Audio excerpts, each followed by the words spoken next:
Ethan Nwaneri officially signs his new Arsenal contract until 2030. Fantastic news. Time for the bad news.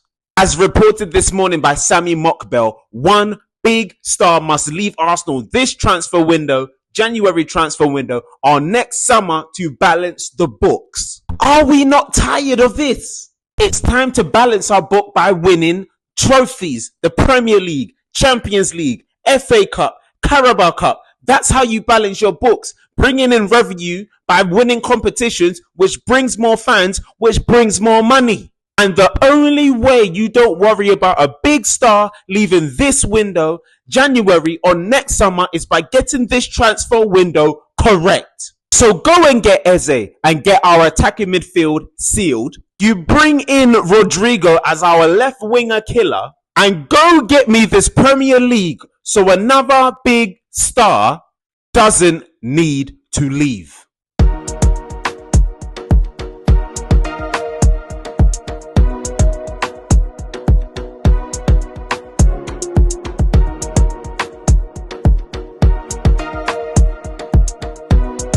Yes, people, then welcome back to RASenal TV. I'm your host, Deanie, and I hope you are all blessed and well. We are on the road to 500 subscribers, so make sure if you are new here, smash the subscribe button and make sure you smash a like on the video, as that helps me greatly. It's also very much free as well, so make sure you hit that subscribe button, make sure you smash a like on the video, make sure you share the video. This is the RASenal Transfer Center. I'm going to get in all the details I have with you so far on this Friday afternoon, and we have big news for you that Ethan Nwaneri has signed his contract until 2030 with the Arsenal. This is another Haaland star, along with the likes of Miles Lewis-Skelly, who has retained his place at Arsenal by signing a big contract. He is a fantastic player. I've got a new nickname for him, and his nickname is now Ethan Scary, because the brother is scary for a young 18-year-old. He's been one of the bright sparks in this preseason, actually, with his twisting and turning, with his tricky feet, with his left foot, with his ability to play on the right wing and in an attacking midfield role. And this is what he has said about signing his contract. Signing this contract means everything to me. I see this as my first real season in senior men's football. He's going to have a lot of football to play this season as part of the squad in the changing room. So I am so excited for what I can bring to this team. I want to help us win as much as possible and bring happiness and glory to the club.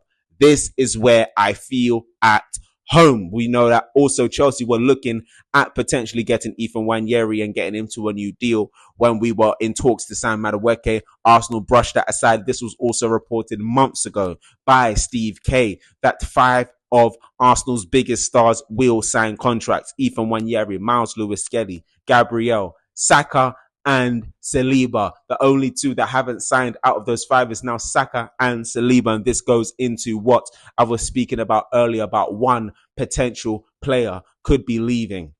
Now, as I said, the only reason why a big player could be leaving Arsenal is to balance the books. The only reason why another big player could be leaving is we don't win trophies. Players want to win trophies. This is where the football has gone. You don't see players staying at clubs all their careers now because they love the club.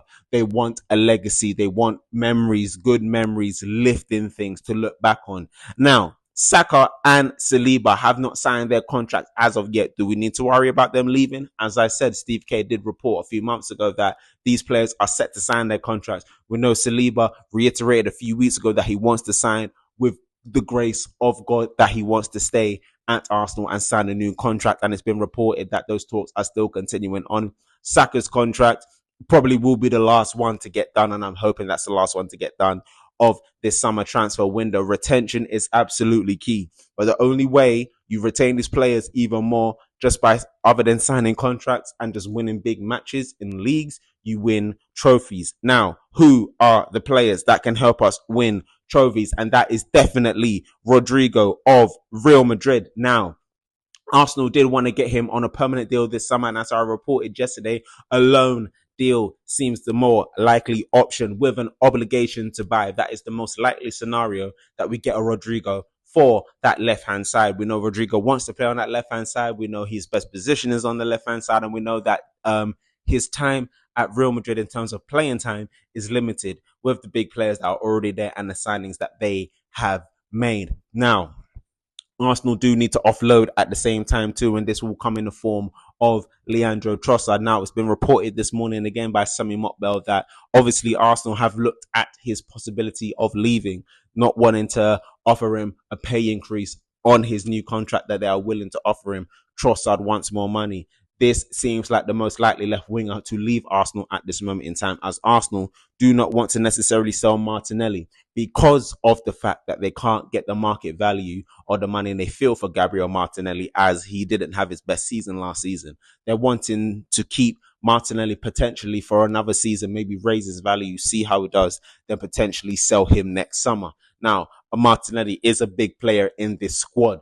Doesn't mean he can't be the big name that could be leaving next season. And just because these players have signed contracts doesn't necessarily mean that they can't easily leave next summer if we have the same old situation where we finish second or we finish third and we haven't won anything. It's serious, serious, serious time. But as I said, Trossard seems the most likely option to leave Arsenal right now. But Trossard seems content. He's not in a rush to leave Arsenal because he knows, and I feel like a lot of Arsenal fans know, and even Mikel Arteta knows, that even though they weren't the most prolific left wingers last season, Trossard was probably better out of the two than Martinelli. So if anyone's going to stay in terms of proficiency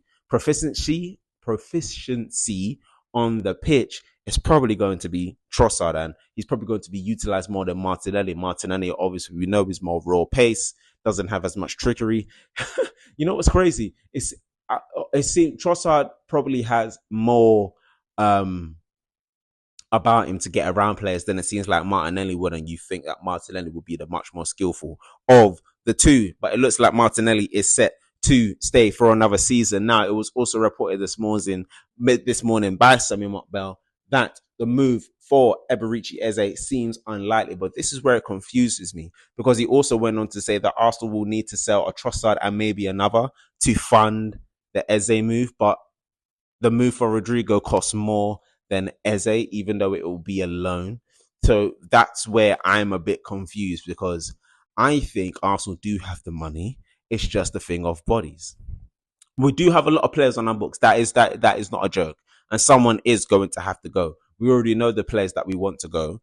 This is like a Vieira, a Trossard, a Nelson, potentially a Kivior if we get the right money for him. Your Gabriel Jesus. Apparently, teams are in for him. Apparently, Berta could potentially sell him this summer. So we're going to see. But the Eze move, Crystal Palace do want a big fee up front. That's definitely what they want, because QPR do have a sell-on clause. So Crystal Palace definitely want to make sure they are getting a lot of money in for one, if not their biggest star. Now, moving on to the players, as I said, that could be sold.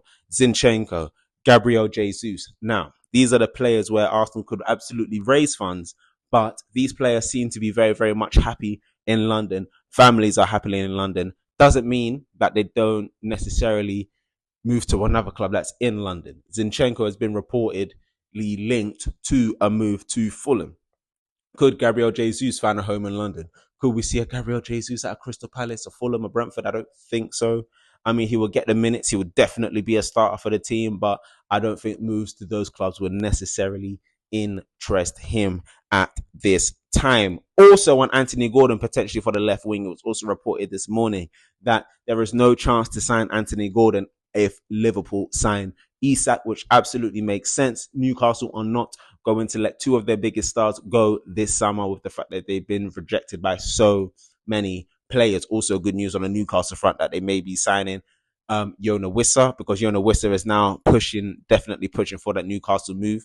Does that free up a move for Anthony Gordon? I am not so sure. And last but not least, and I reported on this 2 months ago before anyone else reported on it, with the thanks of Florian Plettenberg, that Arsenal were in talks to sign Ademola Lookman. It was also reported this morning that Ademola Lookman had been offered to the immediaries of Arsenal, but their main target as of right now is Eberechi Eze, who can be utilized for the left wing and the attacking midfield role.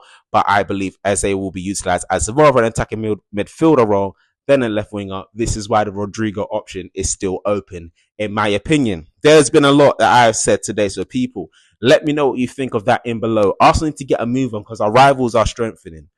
We are strengthening, to be fair to ourselves. We have been strengthening, but we need to get the final pieces in. We're not complete yet.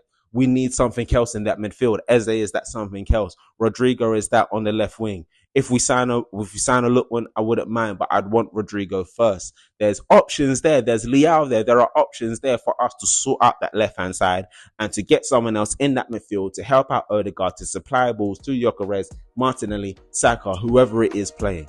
We need to get a move on. We need to not get left behind. So people, let me know what you think of this RASenal Transfer Centre. Leave your comments down below in the video. I've been your host, Dini, for RASenal TV. Make sure you subscribe to the channel. Make sure you smash a like on the video. And we'll be back tomorrow. Arsenal are playing Athletic Club in their final pre-season game of pre-season in the Emirates Cup. And then next weekend, it's on to that first Premier League game against Man United. It's all about to heat up. Make sure you subscribe to the channel, and I'll be back with you tomorrow with another video, unless there's any breaking news today. Love and guidance, people. Peace.